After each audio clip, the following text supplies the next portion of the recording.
विद्यार्थियों, आज हम संतुलित विकास सिद्धांत का अध्ययन करेंगे। इससे पूर्व हम नियोजन से संबंधित निर्धनता के दुष्चक्र, मानव संसाधन विकास और पूंजी निर्माण का के संबंध में अध्ययन कर चुके हैं। अल्प विकसित देशों के आर्थिक विकास की नीति क्या हो, इस संबंध में जो विकासवादी अर्थशास्त्री हैं उनमें गहरा मतभेद पाया जाता है। कुछ विचारक हैं, उनकी राय है कि अल्प विकसित देशों को विकास की समुचित पद्धति को अपनाना चाहिए। तो दूसरा पक्ष ये कहता है कि असंतुलित विकास की जो नीति है वो आर्थिक विकास के लिए एक श्रेष्ठतम विकल्प हो सकता है।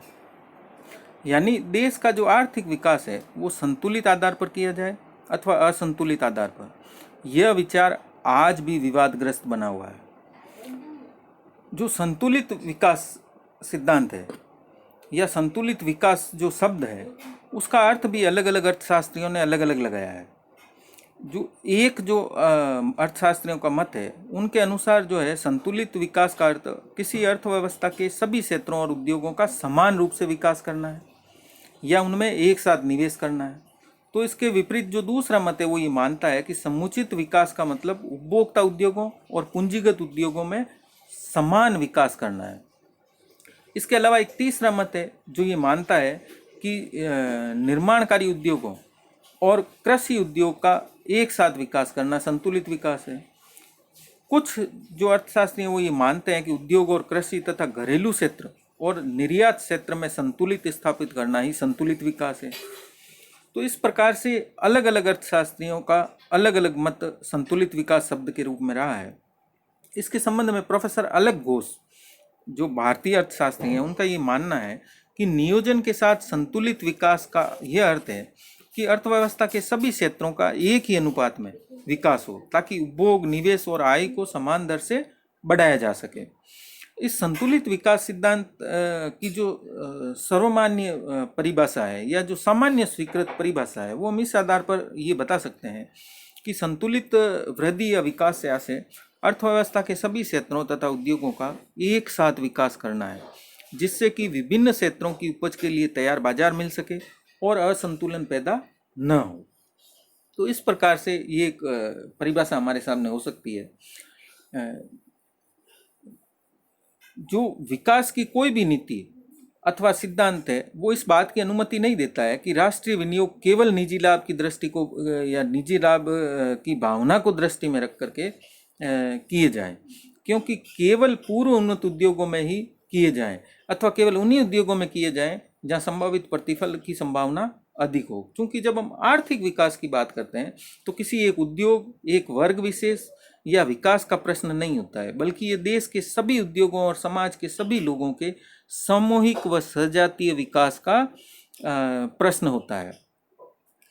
इसलिए हम इस बात को नहीं नकार सकते कि उपलब्ध क्षेत्रों को पूरक न बनाकर उन्हें परस्पर प्रतियोगी बनाया जाना चाहिए और आर्थिक असंतुलन, संघर्ष की प्रवृत्तियों व हीन भावनाओं को उत्पन्न किया जाना चाहिए, क्योंकि इसी से विकास संभव हो पाएगा और यही संतुलित विकास का प्रमुख सार है। इसी के द्वारा हम जो है निर्धनता के दुष्चक्र को तोड़ सकेंगे, बाहरी बचतों को उत्पन्न कर सकेंगे, अंतर्राष्ट्रीय विशिष्टीकरण को प्राप्त कर सकेंगे, उत्पादकता में वृद्धि कर सकेंगे और आर्थिक विकास की प्रक्रिया को तेजी प्रदान कर सकेंगे या तीव्रता दे सकेंगे।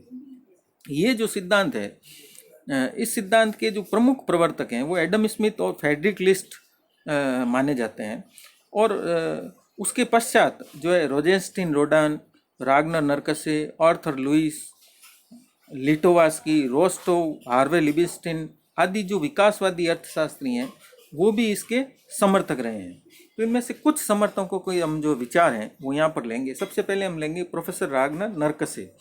प्रोफेसर रागनर नरकसे का हम निर्धनता का दुष्चक्र पढ़ चुके हैं और उनका ऐसा मानना था कि जो निर्धनता का जो दुष्चक्र है वो अल्प विकसित देशों में क्रियाशील रहने के कारण सदैव ही आर्थिक विकास में बाधा पैदा करता है। और ये जो दुष्चक्र होता है ये मांग और पूर्ति दोनों ही पक्षों के रूप में लागू होता है, जैसा कि हम निर्धनता के दुष्चक्र में पढ़ चुके हैं। पूर्ति पक्ष की दृष्टि से अल्प विकसित देशों में जो है बचत करने की क्षमता कम होती है और कम होने के कारण उनकी जो वास्तविक आय का स्तर है वो काफ़ी नीचा बना रहता है। जब कम वास्तविक आय जो है वो निम्न उत्पादकता का परिणाम बन जाती है और स्वयं पूंजी के अभाव के कारण पैदा होती है। तो इस प्रकार से जो मांग पक्ष है उसकी दृष्टि से अल्प विकसित देशों में जो विनियोग करने की जो प्रेरणा है वो शिथिल हो जाती है, क्योंकि लोगों द्वारा वस्तुओं और सेवाओं की मांग कम की जाती है। मांग वो इसलिए कम करते हैं कि उनकी क्रय शक्ति कम होती है और उनकी जो है क्रय शक्ति कम ही उनकी निम्न आय का कारण बन जाती है।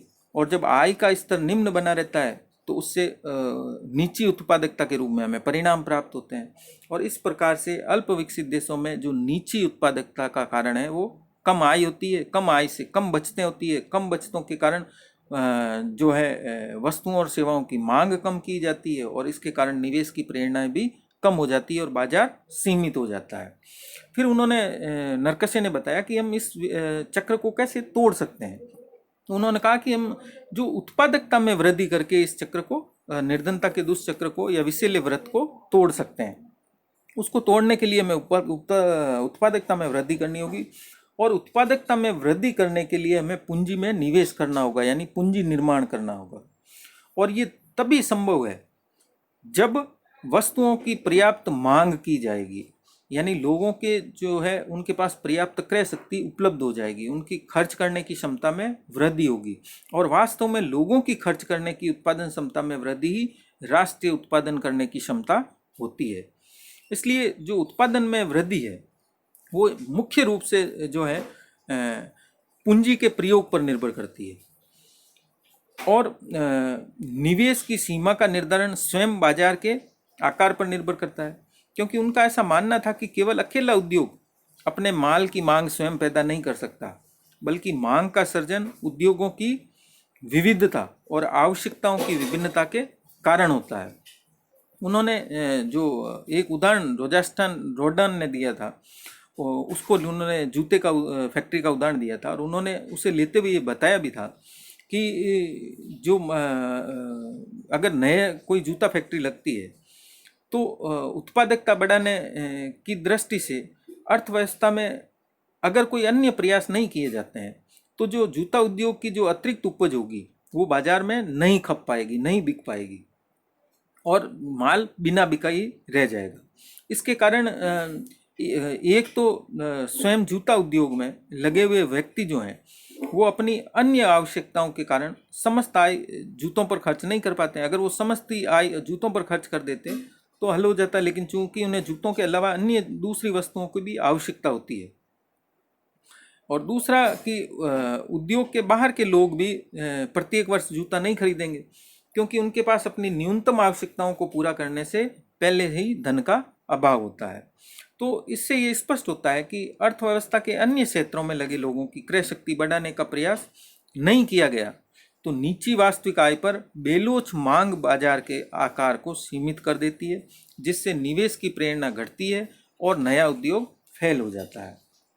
तो इसके लिए इन्होंने बताया कि हमें क्या करना होगा। तो उन्होंने बताया कि सबसे पहले हमें जो है बाजार का जो है विस्तार करना होगा। और बाजार का जब हम विस्तार करेंगे, यानी जब हम निर्धनता को दुष्चक्र को तोड़ने के लिए मौद्रिक प्रसार, विक्रय कला, विज्ञापन और व्यापार नियंत्रण हटा करके आर्थिक अधोसंरचना यानी आधारभूत संरचना का निर्माण करेंगे तो इससे बाजार का विस्तार होगा, जिससे कीमतें घटेगी, मौद्रिक आय बढ़ेगी और वस्तुओं की मांग में वृद्धि होगी। तो उनका ऐसा मानना था प्रोफेसर नरकसे का कि जो है मैं सीमित बाजार के सीमित आकार से बाहर निकलने के लिए एकमात्र उपाय हमारे पास ये बचता है कि हम अर्थव्यवस्था के विभिन्न क्षेत्रों में, उद्योगों में एक साथ पूंजी लगाएं। एक साथ जब हम पूंजी लगाएंगे तो जो है आर्थिक क्रियाओं तथा कुशलताओं के बढ़ने के कारण बाजार का विस्तार होने लगेगा और इस प्रकार से जो है संतुलित विकास का उद्देश्य वास्तव में है पूरक उद्योगों का विकास करना, जो एक दूसरे के माल के ग्राहक बनकर के मांग को पैदा करेंगे। इसके संबंध में उन्होंने कहा कि जो संतुलित विकास है वो बाहरी बचतों को संभव बना देता है। कि जब हम विभिन्न उद्योगों में की परियोजनाओं के विस्तृत क्षेत्र में पूंजी को जो एक साथ तथा एक समय में हम निवेश करेंगे तो ऐसी स्थिति में बाजार का विस्तार होगा। और इस प्रकार से जो सीधा आक्रमण है, अर्थात जो अनेक विभिन्न उद्योगों में पूंजीगत निवेशों की एक जो लहर बनेगी, वही वास्तव में संतुलित विकास होगा। जब विस्तृत क्षेत्र हो जाएगा या विस्तृत क्षेत्र वाले जो निवेश बाजार होंगे, उनके आकार को बढ़ा करके हम बाहरी बचतों को उत्पन्न कर सकते हैं। ऐसा एक व्यक्तिगत फर्म के लिए तो संभव नहीं हो सकता है, लेकिन विभिन्न प्रकार के उद्योगों में निवेश करके हम उद्योगों का अनुलंब यानी वर्टिकल तथा क्षैतिज यानी हॉरिजेंटल समाकलन कर सकते हैं। इससे श्रम का विभाजन होगा, जिससे वो अधिक श्रेष्ठ हो जाएगा। कच्चा माल तथा तकनीकी ज्ञान की पूर्ति सहज ही हो जाएगी और बाजार का आकार विस्तृत होगा। और कुल मिलाकर इस नीति को अपनाने से बाहरी बचतें संभव बनेगी, जिससे आर्थिक विकास होना संभव हो पाएगा। दूसरा फिर उन्होंने बताया कि घरेलू तथा विदेशी व्यापार में संतुलन स्थापित करना होगा, क्योंकि अल्प विकसित देशों में जो है बाजार का जो सीमित आकार है, उनके अंतर्राष्ट्रीय व्यापार की सबसे बड़ी बाधा होती है। अधिकतर जो अल्प विकसित राष्ट्र हैं वो कृषि प्रधान देश होते हैं और उनमें निम्न उत्पादकता तथा कम क्रय शक्ति के कारण न तो आयात और न ही निर्यात करने की स्थिति में वो होते हैं। तो अगर हम संतुलित विकास नीति को अपनाएंगे और जब विभिन्न क्षेत्रों में एक साथ निवेश करेंगे, तो इससे एक तरफ उत्पादन और रोजगार में वृद्धि होगी और आयातों को भी बढ़ावा मिलेगा। तो दूसरी तरफ जो है उद्योगों की पूरकता और विविधता के कारण निर्यात व्यापार भी बढ़ने लगेगा। तो अगर हम संतुलित विकास की नीति लागू करते हैं तो ये घरेलू तथा विदेशी व्यापार दोनों में संतुलन बनाए रखेगी। फिर तीसरा उन्होंने बताया कि संतुलित विकास में सरकार भी भूमिका निभानी चाहिए, क्योंकि इसमें अर्थव्यवस्था का जो केंद्रीय नियोजन है या नियमन है, वो सरकार के द्वारा किया जाना जरूरी है। प्रोफेसर नरकसे का ऐसा मानना था कि जो निजी उद्यम है वो मूल्य प्रेरणाओं यानी कीमत यंत्र के द्वारा पूरक उद्योगों की स्थापना करके संतुलित विकास को संभव बना सकता है। लेकिन आधुनिक जो अर्थशास्त्री हैं वो इसका विरोध करते हैं। वो ऐसा मानते हैं कि जो निजी उद्यम है वो लाभ प्रेरित होते हैं, उनमें साधन जो है साधनों का आवंटन दोषपूर्ण ढंग से होता है, साथ ही जो है वो भौतिक और मानवीय पूंजी में एक साथ निवेश नहीं करते हैं। जो निजी उद्यमी होते हैं वो भौतिक पूंजी में ज़्यादा निवेश करते हैं और मानवीय पूंजी पर कम निवेश करते हैं। और जो सामाजिक ऊपरी पूंजी होती है यानी हमारी जो आधारभूत संरचना होती है, जो कि संतुलित विकास की एक पूर्व शर्त है, उसमें केवल सरकार ही निवेश कर सकती है, निजी उद्यमी उसमें निवेश नहीं करते हैं। इसके पश्चात हम आते हैं प्रोफेसर रोजेनस्टीन ने इन्होंने 1953 में एक लेख लिखा था, problem of industrialisation of eastern and south eastern Europe. और इस लेख में उन्होंने संतुलित विकास का प्रबल समर्थन किया था और उन्होंने बताया था कि विनियोग का जो है सामाजिक सीमांत उत्पाद और उसके निजी सीमांत उत्पाद, ये दोनों ही भिन्न भिन्न होते हैं। प्रोफेसर नरकसे की भांति इन्होंने भी संतुलित विकास सिद्धांत का समर्थन किया था और इन्होंने माना था कि संतुलित विकास की जो नीति है वो एक बड़े धक्के यानी बिग पुश के रूप में लागू करनी चाहिए। उनका जो बिग पुश है या बड़ा धक्का है, उससे उनका मतलब था कि सभी क्षेत्रों में, अर्थव्यवस्था के सभी क्षेत्रों में एक साथ आवश्यक न्यूनतम मात्रा में निवेश करना होगा। संतुलित विकास के समर्थन में उनका एक तर्क देते हैं वो, और रोडान कहते हैं कि आमतौर पर जो निवेश होता है वो सामाजिक सीमांत उत्पाद यानी एसएमपी और उसके निजी सीमांत उत्पाद पीएमपी से भिन्न होता है यानी अलग अलग होता है। और जब हम विभिन्न उद्योगों के एक समूह का उसकी जो एसएमपीज के अनुसार एक साथ नियोजन किया जाता है तो अर्थव्यवस्था की विकास दर निश्चित ही अधिक होती है, अपेक्षाकृत उस स्थिति में जब ऐसा न करें हम या ऐसा न किया जाए। तो इसका कारण ये होता है कि एक जो व्यक्तिगत उद्यमी होता है उसकी रुचि पीएमपी में होती है यानी निजी सीमांत उत्पाद में होती है, और दूसरा उसके लिए एक निजी उद्यमी के लिए एसएमपी का सही सही अनुमान लगाना भी कठिन होता है। और रोडान जो है इस बात की पुष्टि में कि निवेश का एसएमपी उसके पीएमपी से हमेशा ही ज़्यादा होता है। एक जूता फैक्ट्री का उदाहरण जो मैंने अभी पहले आपको बताया था, उसी का उदाहरण इन्होंने रोडान ने दिया था, जिसे नरकसे ने काम में लिया था कि अगर जो जूता फैक्ट्री में मान लें कि 20,000 जो है बेरोजगार श्रमिकों को काम पर लगाया जाता है, और ये सभी जो श्रमिक वहाँ कार्यरत हैं ये अपनी समस्त आय जूतों पर खर्च कर दें, तो जूतों के लिए आवश्यक बाजार उपलब्ध हो जाएगा। लेकिन ऐसा नहीं हो सकता, क्योंकि सभी श्रमिक अपनी समस्त आय जूतों पर खर्च नहीं कर सकते, क्योंकि उन्हें अपनी अन्य आवश्यकताओं को भी पूरा करना होगा। अब इसके विपरीत यदि सभी प्रकार के उपभोग वस्तुओं का उत्पादन करने वाले उद्योगों का एक जाल पैदा कर दिया जाए, तो ऐसी स्थिति में उद्योगों का विस्तार जो है वो गुणक प्रक्रिया से होगा, और जो परस्पर उद्योगों का योजनाबद्ध ढंग से जब विकास होगा तो बाजार का विस्तार होगा, और जो माल न बिकने की जोखिम है वो घट जाएगी। क्योंकि अब जब विविध प्रकार के उद्योग खुल जाएंगे तो उन उद्योगों में दूसरे उद्योगों में काम करने वाले लोग जूतों की मांग करने लगेंगे, और इस प्रकार से औद्योगिक विकास तेज गति से होने लगेगा। तो रोडान का ऐसा मानना था कि आर्थिक विकास के लिए परस्पर पूरक उद्योगों की स्थापना अपनाया जाना जरूरी है, और संतुलित विकास के लिए हमें श्रम प्रदान तकनीक को अपनाना होगा, जिससे ज़्यादा से ज़्यादा लोगों को रोजगार मिले, क्योंकि अल्प विकसित देशों में श्रम आसानी से उपलब्ध हो जाता है। और जब हम इस तकनीक को अपनाएंगे तो लोगों को रोजगार मिलेगा, रोजगार मिलने से उनकी क्रय शक्ति बढ़ेगी, और क्रय शक्ति बढ़ने से प्रभावपूर्ण मांग में वृद्धि होगी।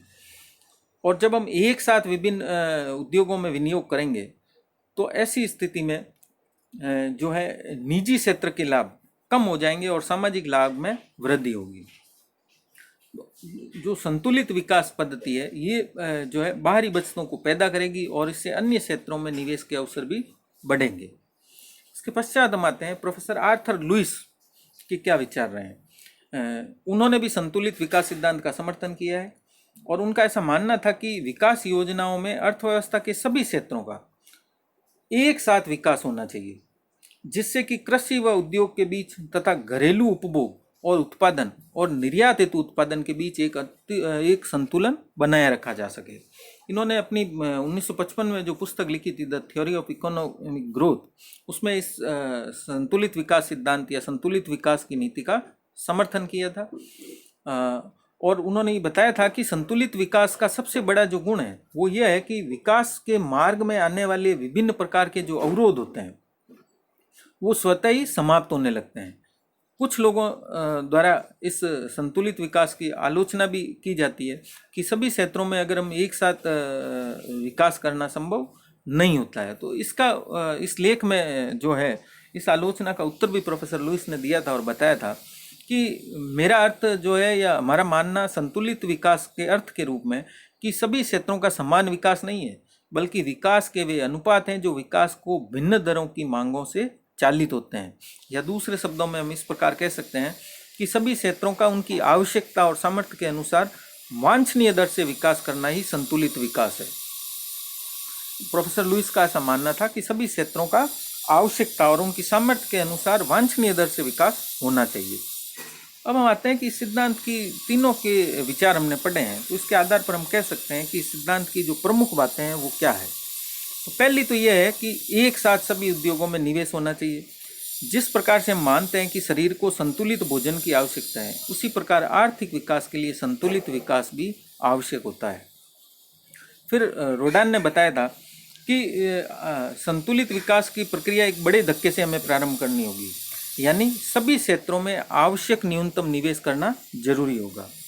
इसके साथ ही बताया गया कि पूरक उद्योगों का विकास करके हमें बाजार को विस्तृत करना होगा, जिससे बाहरी बचतें उत्पन्न होगी। और ये जो सिद्धांत है ये बहुमुखी विकास की धारणा पर आधारित है, क्योंकि इससे एक साथ बहुत से क्षेत्रों का विकास होगा।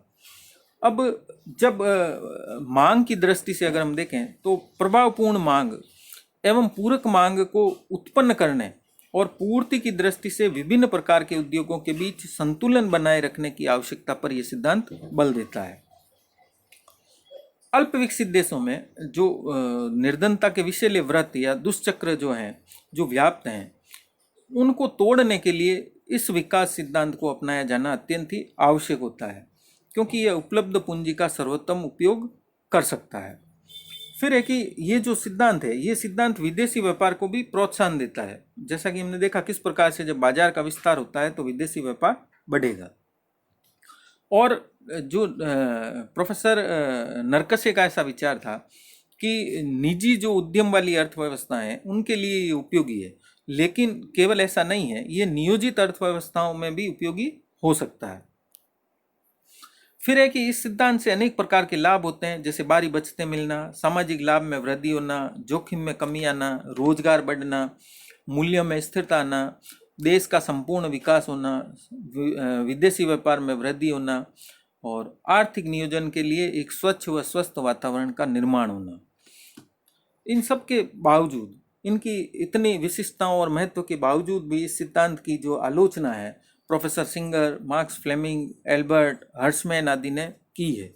उन्होंने किन आधारों पर इसकी आलोचना की है उनको हम लेते हैं। तो सबसे पहले उन्होंने की कि अल्प विकसित देशों की सामर्थ्य से बाहर है ये सिद्धांत, क्योंकि इस सिद्धांत में तकनीक को लागू करने के लिए हमें पर्याप्त पूंजी, तकनीकी ज्ञान, प्रबंधकीय क्षमता, कुशल श्रम शक्ति आदि की आवश्यकता होती है, जबकि इन सब की अल्प विकसित देशों में पहले से ही कमी होती है।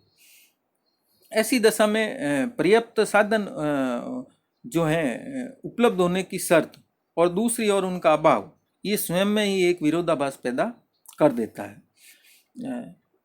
जो देश या जो अल्प विकसित देश हैं वो पहले से ही अपने कुछ क्षेत्रों का विकास करने की स्थिति में ही नहीं होते हैं, तो वो संपूर्ण विकास एक साथ कैसे कर सकते हैं। ये बिल्कुल ऐसी ही स्थिति है जैसे अगर कोई व्यक्ति भवन बनाता है और उसे भवन की पहली मंजिल बनाने का ही उसका सामर्थ्य नहीं है और हम उनको सुझाव दे दें कि आप 2 मंजिल मकान बनाइए। तो इस प्रकार से जो है ये सिद्धांत अल्प विकसित राष्ट्रों की सामर्थ्य से बाहर की बात है। फिर दूसरा उन्होंने बताया कि जो उद्योग हैं उनके जो पूरक होने की जो मान्यता ली गई है वो भी दोषपूर्ण है, क्योंकि जो विभिन्न उद्योग हैं वो एक दूसरे के जरूरी नहीं है कि परस्पर परिपूरक हों। विकास की जो प्रारंभिक अवस्था होती है उसमें जो विभिन्न उद्योग होते हैं वो एक दूसरे के पूरक न होकर के प्रारंभ में प्रतियोगी होते हैं, जिसके कारण उत्पादन लागतें बढ़ सकती है, आर्थिक प्रेरणाएं घट सकती है और अपव्ययों के अधिक होने की संभावना भी बनी रहती है। प्रोफेसर मार्क्स फ्लेमिंग ने इस बारे में बताया था कि संतुलित जो विकास सिद्धांत है वो ये पहले से ही मानकर चलता है कि उद्योगों के बीच संबंध अधिकांशतः पूरक होते हैं, किंतु व्यवहार में साधनों की पूर्ति की सीमितता इस संबंध को प्रतियोगी बना देती है। फिर आता है कि उनमें जो है सीमित साधनों का अपव्यय होता है, क्योंकि जब जो अल्प विकसित राष्ट्र होते हैं उनके पास पहले से ही जो साधन होते हैं वो सीमित मात्रा में होते हैं और सीमित साधनों को सभी क्षेत्रों में थोड़ी थोड़ी मात्रा में लगा देने का मतलब होगा कि साधन राष्ट्र के साधनों का पूर्ण अपव्यय करना। और ये बात जो है वो इसी प्रकार से होगी कि एक आदमी तब तक कुछ नहीं कर सकता जब तक कि वह सब कुछ करने के काबिल न हो, ऐसा कहना गलत होगा। तो और प्रोफेसर बेंजामिन ने इस बारे में कहा था, बेंजामिन हिगिंस ने, कि वहाँ सैकड़ों फूल कैसे खिल सकते हैं जहाँ एक फूल की उचित देखभाल का अभाव में मुरझा जाता हो। फिर उन्होंने इसकी आलोचना की साधनों के अभाव के रूप में कि ये जो सिद्धांत है ये से के बाजार नियम के पूर्ति अपनी मांग स्वयं पैदा कर लेती है, supply creates its own demand पर आधारित है।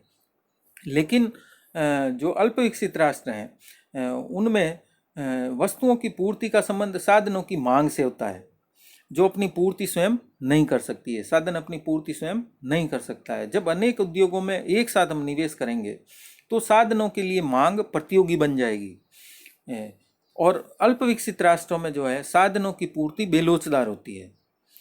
तो इस सिद्धांत का जो प्रमुख तर्क है वही गलत सिद्ध हो जाता है। आर्थिक विकास के लिए सर्वोत्तम जो उपयुक्त नीति है वो ये होनी चाहिए कि उपलब्ध साधनों को उन क्षेत्रों में हम लगाएं जहाँ पहले से ही अपेक्षाकृत विकसित क्षेत्र हैं और जो हमें शीघ्र ही लाभ देने की स्थिति में हो। जब वो जल्दी विकसित हो जाएंगे तो देश की अर्थव्यवस्था को लचीला बनाने की संभावनाएं विद्यमान हो जाएंगी। फिर नेक्स्ट उन्होंने बताया कि जो साधनों की लागत है उसमें इस सिद्धांत को अपनाने से वृद्धि हो जाती है। जब हम एक साथ सभी उद्योगों में जो है निवेश करते हैं तो उत्पादन की जो वास्तविक और मौद्रिक लागतें होती है वो बढ़ जाती है। इसका कारण ये है कि जो नए उद्योग पुराने उद्योगों के साथ सीमित साधनों की पूर्ति के लिए प्रतियोगिता करने लगते हैं, जिससे साधनों की कीमतें बढ़ जाती है। नेक्स्ट फिर उन्होंने बताया कि साधनों में व्यनुपातिता हो जाती है। जब हम इस सिद्धांत को लागू करते हैं तो अल्प विकसित देशों में जो साधनों के बीच है वो व्यनुपातिता पाई जाती है। जो कुछ देशों में तो श्रम की अधिकता होती है तो पूंजी तथा उद्यम का अभाव होता है, जबकि अन्य देशों में स्थिति इसके विपरीत हो सकती है। तो साधनों की पूर्ति की गैर अनुपातिकता संतुलित विकास की नीति को सार्वजनिक रूप से लागू करने में एक रुकावट पैदा करती है। नेक्स्ट उन्होंने बताया कि ये जो सिद्धांत है ये विकास के सिद्धांत के रूप में असफल रहा है। विकास से हमारा तात्पर्य एक प्रकार की अर्थव्यवस्था को दूसरी प्रकार की उन्नत अर्थव्यवस्था में बदलना होता है, लेकिन ये जो संतुलित विकास सिद्धांत है किसी एकदम नए तथा आत्मनिर्भर आधुनिक औद्योगिक क्षेत्र को एक स्थिर तथा समान रूप से आत्मनिर्भर परंपरागत क्षेत्र के ऊपर आरोपित करने की बात करता है ना। तो इस प्रकार से जब हम आरोपित करेंगे तो ऐसी स्थिति में आरोपित करना संभव नहीं हो पाएंगे।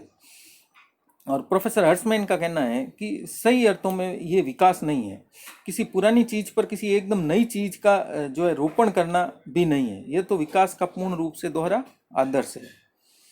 अल्प विकसित देशों में इस सिद्धांत को अव्यवहार्य माना जाता है, क्योंकि संतुलित विकास सिद्धांत विकसित देशों के लिए तो ठीक है, लेकिन अल्प विकसित देशों पर इसे लागू करना उचित नहीं होगा, क्योंकि वास्तव में ये जो सिद्धांत है वो किन्स के अल्प रोजगार की स्थिति को अल्प विकसित देशों पर लागू करने का एक प्रयोग है। क्योंकि विकसित देशों में जो व्यापार चक्र होते हैं वो आर्थिक क्रियाओं में एक अस्थायी शिथिलता के कारण उत्पन्न होते हैं, और विकास जो है संतुलित विकास से इस आर्थिक क्रिया का समुत्पन्न होना संभव हो पाता है, क्योंकि विकास की जो सभी शक्तियाँ और घटक होते हैं वो अस्थायी रूप से निलंबित या सस्पेंड होते हैं और उन्हें फिर से विकास शुरू किए जाने की प्रतीक्षा में मौजूद रहते हैं। लेकिन जो अल्प विकसित देश होते हैं उनकी स्थिति इससे भिन्न होती है। इन देशों में आर्थिक क्रियाएं विकसित देशों की भांति अस्थायी रूप से रुकी हुई न होकर के और स्थितिक या अवरुद्ध होती है। पूंजी और साधनों की कुशलता, साधन की पूर्ति तथा आर्थिक अधोसंरचना का वहाँ अभाव पाया जाता है। इसलिए अल्प विकसित देशों पर इस नीति को लागू करना उचित नहीं होगा। नेक्स्ट उन्होंने बताया कि जो सरकार के द्वारा निवेश एवं निर्देशन करना या सरकार को हस्तक्षेप करना भी उचित नहीं है, क्योंकि ये जो सिद्धांत है वो आर्थिक विकास करने का उत्तरदायित्व तो सरकार को दे देता है और सरकार के द्वारा केंद्रीय नियोजन और निर्देशन की सफलता को पहले से ही मानकर चल लेता है। जबकि आलोचक ये कहते हैं कि सरकारी जो निर्देशन और निवेश हैं उसकी जो कुशलता है उससे हम सभी लोग परिचित हैं कि वो कितना ज़्यादा कार्यशील होता है, तथा केंद्रीय नियोजन और सार्वजनिक निवेश तब भी विकास कारक हो सकते हैं जब बाहरी बचतें आंतरिक बनाई जा सके, अमितवताएं कम की जा सके और सामाजिक लागतें समाप्त की जा सके। तो इस प्रकार से चूंकि संतुलित विकास में इन परिणामों की आशा करना व्यर्थ होता है, इसलिए इसकी सफलता में संदेह बना रहता है। नेक्स्ट फिर है कि जो इसमें बढ़ते प्रतिफल की मान्यता मानी गई है। जैसा कि हम पैमाने के प्रतिफल में बढ़ चुके हैं कि प्रतिफल 3 तरह के होते हैं, बढ़ते प्रतिफल, घटते प्रतिफल और समान प्रतिफल। तो इस सिद्धांत में बढ़ते प्रतिफल की मान्यता ली गई है कि संतुलित ढंग से निवेश करने पर मांग में वृद्धि होती है और पैमाने के बढ़ते प्रतिफल मिलते हैं। लेकिन ये दोनों ही शक्तियाँ एक दूसरे की विपरीत दिशाओं में कार्य करती है। जैसे कि हम मान लें कि पैमाने के बढ़ते प्रतिफल बहुत अधिक हो जाएं, तो ऐसी दशा में एक अल्प विकसित देश उन्हीं क्षेत्रों में निवेश करने के बजाय अब दीर्घकालीन पूंजीगत परियोजनाओं में निवेश करने के लिए अधिक प्रेरित होगा। इसके विपरीत यदि सभी संबद्ध क्षेत्रों में एक साथ निवेश किया जाएगा तो इससे जो कच्चा माल है, कीमतें हैं, साधन न्यूनताएं हैं आदि की अड़चनें उत्पन्न होगी, जिसका परिणाम ये होगा कि हमें घटते प्रतिफल प्राप्त होने लगेंगे। तो इस प्रकार से संतुलित विकास सिद्धांत बढ़ते प्रतिफल के स्थान पर घटते प्रतिफल प्रदान करने लगेगा। नेक्स्ट है फिर कि आर्थिक विकास की जो बाधाएं हैं, जो आर्थिक विकास है वो बाधाओं से प्रेरित होता है। आर्थिक विकास अगर हम विभिन्न विकसित राष्ट्रों का देखें तो इस बात का गवाह है कि जो आज जो देश उन्नत कहे जाते हैं उन्होंने अपना आर्थिक विकास असंतुलित विकास पद्धति से ही किया है, क्योंकि जो संतुलित विकास नहीं बल्कि अभाव, दुर्लभताएं तथा अड़चनों ने ही आविष्कारों को जन्म दिया है। जब जिस चीज़ की हमारे पास कमी होती है उसी चीज़ का वैज्ञानिकों ने आविष्कार किया है। और इंग्लैंड तथा संसार की जो अर्थव्यवस्थाओं में उसने क्रांति पैदा की है।